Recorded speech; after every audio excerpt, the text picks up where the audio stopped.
Fala não alienados, tudo bem com vocês? Hoje eu vou trazer a minha carteira de fundos imobiliários e vou mostrar para vocês o quanto ela me rende por mês. Vou fazer algumas considerações e vou compartilhar com vocês algumas lições que eu aprendi desde quando eu comecei a investir. Mas antes de começar, já se inscreva no canal e deixe aquele joinha para eu continuar trazendo outros conteúdos como este. Vamos lá? E uma das coisas que a maioria dos investidores buscam é o ativo que tem a maior rentabilidade. E é claro, quem não busca pela maior rentabilidade? Mas será que os fundos imobiliários realmente valem a pena? Vamos ver. Indo direto ao ponto, vou abrir para vocês o valor que eu tenho investido em fundos imobiliários.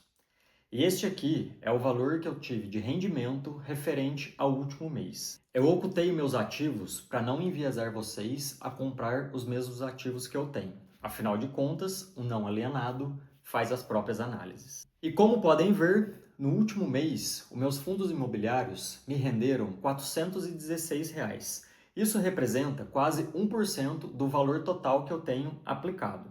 E detalhe, esse valor é 1% de rendimento líquido, ou seja, sem imposto de renda. E com isso, eu trago dois pontos interessantes para a gente analisar. Primeiro ponto, projeção. Se eu não reinvestir esses dividendos, no final do ano eu ainda terei esse patrimônio. É claro que com uma variação para cima ou para baixo, mas mesmo assim, de hoje até dezembro, esses fundos imobiliários me renderão cerca de R$ 3.300. Isso representa quase 2 salários mínimos a mais na minha conta, faça chuva ou faça sol. E aqui eu te pergunto, o que você faria com 2 salários mínimos a mais lá em dezembro? Segundo ponto, reinvestimento. Eu poderia usar esse dinheiro para curtir ou pagar alguma conta, certo? Errado. Aqui mora o segredo da tão sonhada liberdade financeira: reinvestimentos e aportes. E considerando que eu invista apenas os dividendos, no final do ano eu terei um patrimônio de cerca de R$ 46 mil.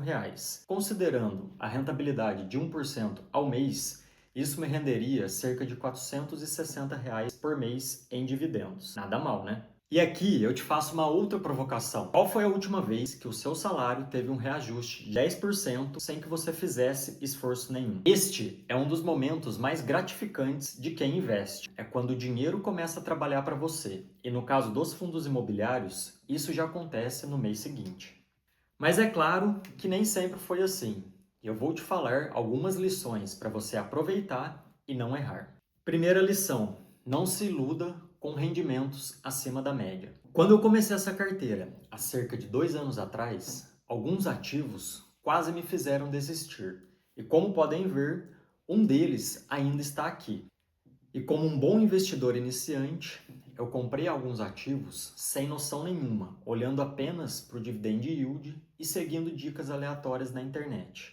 Por alguns meses, alguns ativos realmente me pagaram bons dividendos. E naquele momento, eu me achava o melhor investidor do mundo. Mas a alegria durou pouco. Em alguns meses, aquele fundo ele começou a desvalorizar, os dividendos começaram a cair por problemas de gestão, problemas administrativos do fundo, e com isso o meu patrimônio também caiu. Eu perdi, como vocês podem ver, cerca de 80% do valor que eu investi. E os dividendos, que até então eram os maiores da minha carteira, atualmente eles pagam cerca de 1/5 do que eles pagavam lá atrás. E essa foi uma lição que me custou alguns milhares de reais. Segunda lição: diversificação. Imagina se lá atrás eu tivesse investido todo o meu dinheiro em apenas este fundo imobiliário. Hoje eu teria um patrimônio 80% menor do que eu tenho hoje. E é claro que essa não é a ideia. A diversificação é um escudo contra a loucura do mercado. Terceira lição: como já falado anteriormente, reinvestimento e aportes mudam o jogo. No começo pode parecer algo desanimador, pode parecer que você está muito longe do seu objetivo, mas lembre-se,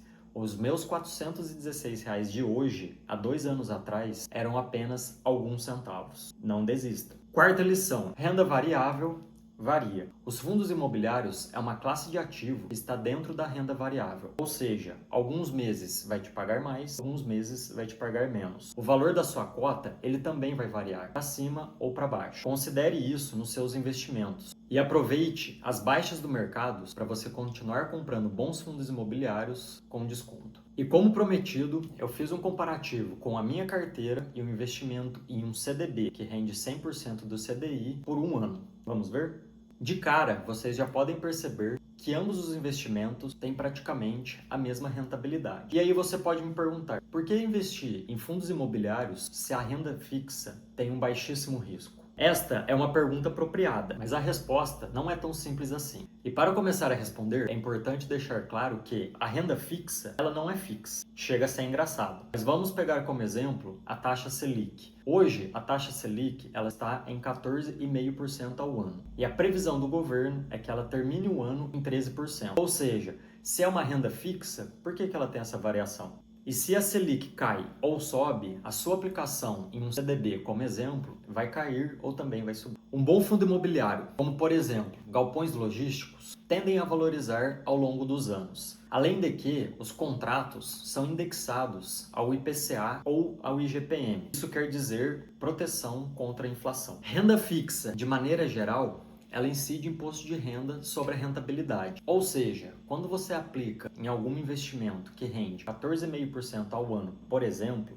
esse valor você precisa considerar o desconto do imposto de renda. Já os FIs não incidem imposto de renda sobre os dividendos, lembrando que este valor é limitado a R$50 mil por mês. Mas você ainda pode me perguntar, a renda fixa tem garantia do FGC, os fundos imobiliários não têm. Está correto, mas se você investe em algo já considerando a garantia, você já está assumindo um risco que não deveria existir. No final das contas, não existe um investimento melhor ou pior, existe um investimento mais arriscado e o menos arriscado. Isso vai depender do seu perfil de investidor. A ideia é mostrar na prática o rendimento de um fundo imobiliário, fazer uma comparação com o investimento de um CDB e fazer você a pensar, você tomar as próprias decisões. Não é falar se um investimento é melhor que o outro ou pior. Não é falar qual rende mais e qual rende menos. É fazer você pensar, você fazer as suas análises e investir naquilo que é melhor para você. Este é o grande objetivo deste canal. E se você chegou até aqui, compartilhe esse vídeo e deixe seu comentário. O que você prefere investir? Fundos imobiliários ou renda fixa? Meu nome é Douglas, eu fico por aqui. Até a próxima. Tchau, tchau.